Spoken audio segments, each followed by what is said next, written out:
பாம்பன் பாலத்திலிருந்து பக்தர்கள் பழைய துணிகளை கடலில் வீசுவதால் மீன்வளம் மற்றும் மீனவர்களுக்கு ஆபத்தை ஏற்படுத்தும் நிலை உருவாகியுள்ளது. சபரிமலை சீசன் என்பதால் ஐயப்ப பக்தர்கள் ராமேஸ்வரத்துக்கு வருகை தந்து சாமி தரிசனம் செய்துவிட்டு சொந்த ஊர்களுக்கு திரும்பிச் செல்கின்றனர்.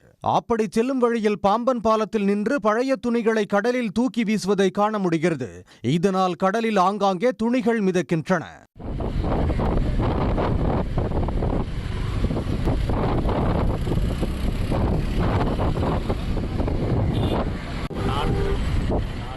பழைய துணிகளை கடலில் வீசுவதால் அரிய வகை கடல்வாழ் உயிரினங்களுக்கு ஆபத்து ஏற்படும் நிலை உள்ளது.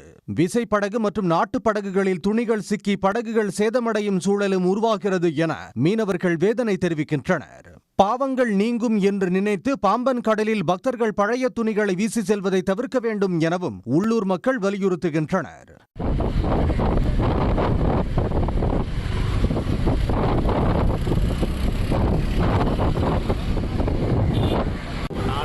கடல்வாழ் உயிரினங்கள் மற்றும் மீனவர்களின் நலன் கருதி ஐயப்ப பக்தர்கள் வேட்டி மற்றும் துண்டுகளை கடலில் வீசக்கூடாது என மாவட்ட நிர்வாகம் அறிவிப்பு பலகை வைத்து கண்காணிக்க வேண்டும் எனவும் கோரிக்கை எழுந்துள்ளது.